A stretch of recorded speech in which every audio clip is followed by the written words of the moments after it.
Tracking the trends for us. Brian, good morning. What can you tell us? Good morning, Anne. All right, the top trend this morning is the World Press Freedom Day, which has taken the top most trend on social media, that is Twitter, and a lot of Kenyans, including the Editors Guild chairman Linus Kaikai, has taken to the social media platform to make tweets in regards to the same, that is World Press Freedom Day. And it's indeed a very good celebration today, because it started in Sweden, and increasingly the press freedom quarters say it's being oppressed. But let us take now a look at some of the tweets which came through, and one by Linus Kaikai, which says, "I declare with all certainty that media will offer to Kenyans world-class coverage of the elections." And another person known as Moisir said, "A nation that jails its journalists fears an informed citizenry." And another tweet on the hashtag World Press Freedom Day, "The August election will be a test for the media. Let's prove that we do not have bias and only report the truth." And final one by Karaoke Musa, "I support World Press Freedom Day, but the press has the duty to report the truth, nothing else but the truth." Now those are some of the tweets which are among the top trends on the hashtag World Press Freedom Day. And moving on to another interesting story, yesterday the Groove Awards nominations went down at the Manichandaria Center at the University of Nairobi, where Groove Award nominees were unveiled. And among top artists in the gospel industry, they did not feature. I know everybody out there is asking, is Willie Paul featured in the list? Is Bahati featured in the list?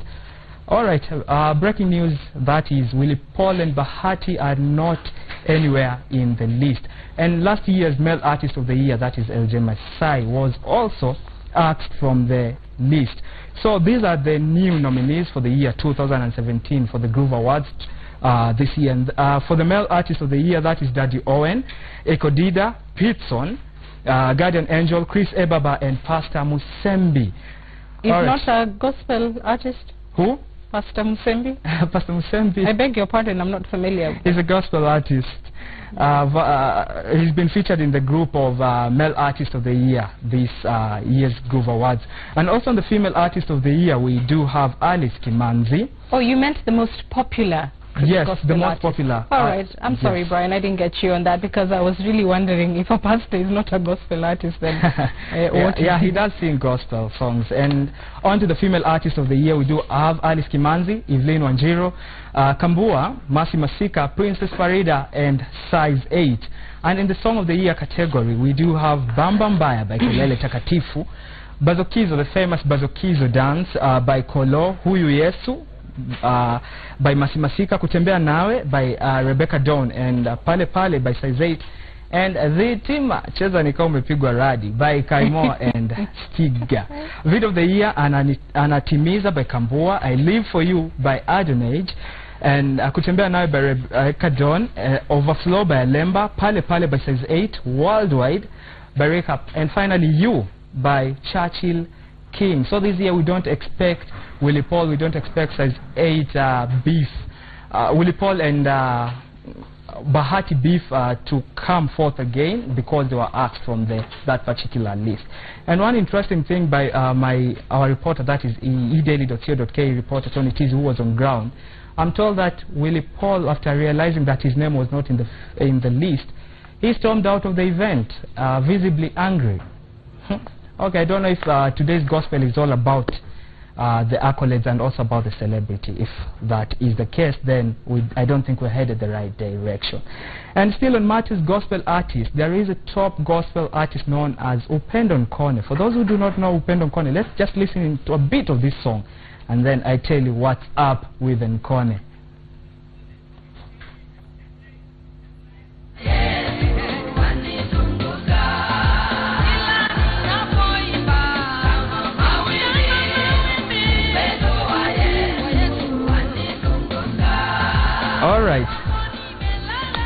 Alright, that is Upendo Nkone with the popular song known as Upendo wa Yesu. And one thing about Upendo Nkone is that she has confessed to bleaching her skin. And you'll see the photos on your screen shortly, showing before and after bleaching the skin. And the reason for her bleaching her skin is that a friend of ours actually introduced her to the habit, and she says that she used to have dark spots on the face and stretch marks all over her body. And so, in a bid to get rid of the dark spots and stretch marks on her body, she decided to apply a cream which a friend advised her to apply. And since that particular day, she has been noticing change on her skin. She's becoming lighter. And now she's saying that her fans have actually called her out for bleaching. And in her own words, she says that she's not pleasing God, because in the beginning God created her in that particular skin tone, and now by trying to bleach her skin, she's kind of faulting God's work. And let me just read her statement, and I quote her: "I no longer bleach my skin. My fans were not in approval of the practice. Skin lightening is faulting God for creating me the way I was.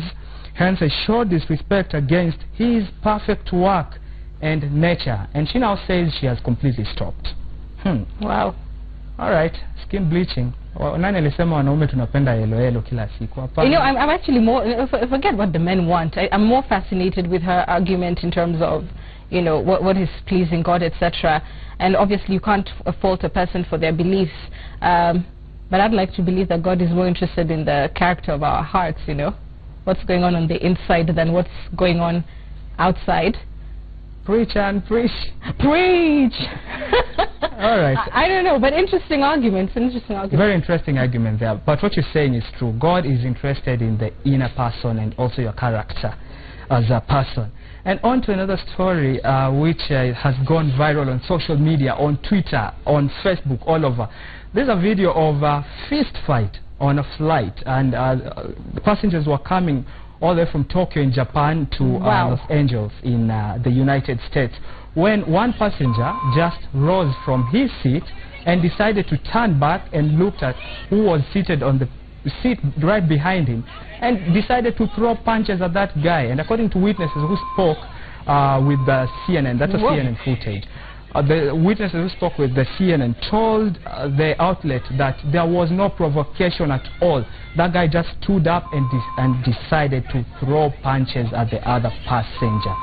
And I don't know, these are some of the problems or other challenges people using public service means of transport usually go through or rather encounter. You do not know who is seated next to you. You do not know his status of the mind. So such like things can happen, and it's very sad, as you can see through on that footage. But finally, good news. That is, top American R&B act Omarion is coming to Kenya. And Mary Mary. And Mary Mary, famous for the song "Shackles on My People" and also "In the Morning." I promise those are not the lyrics, but go ahead, Brian.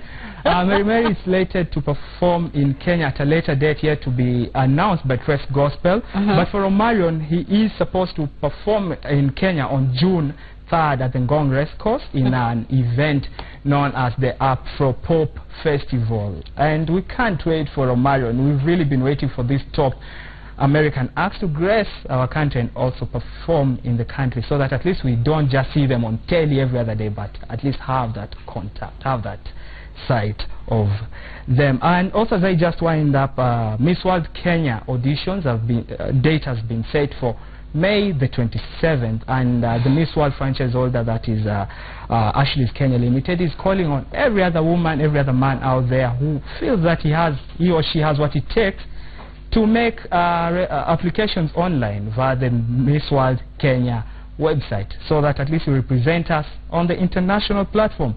Our very own Evelyn Jambi last year emerged position 4 in the whole world, and she's the reigning Miss World Africa. That's all what we had from the News Trends and Social Media Desk. My name is Brian Okot, and I hand you over back to Anki Good. Thanks very much, Brian, for that. And that's my time. Thank you for being with me this morning on Citizen Extra. I am Anki Guta, and Salim Saleh joins us next. Salim, what's coming up? Asante sana. Bila shaka nataka kabla sija kuachia na Brian muondoke, nataka nikuunge mkono 100% kwa sababu Waswahili wanasema mke ni sura Mke ni tabia kunradhi na mke si sura. Ni tabia.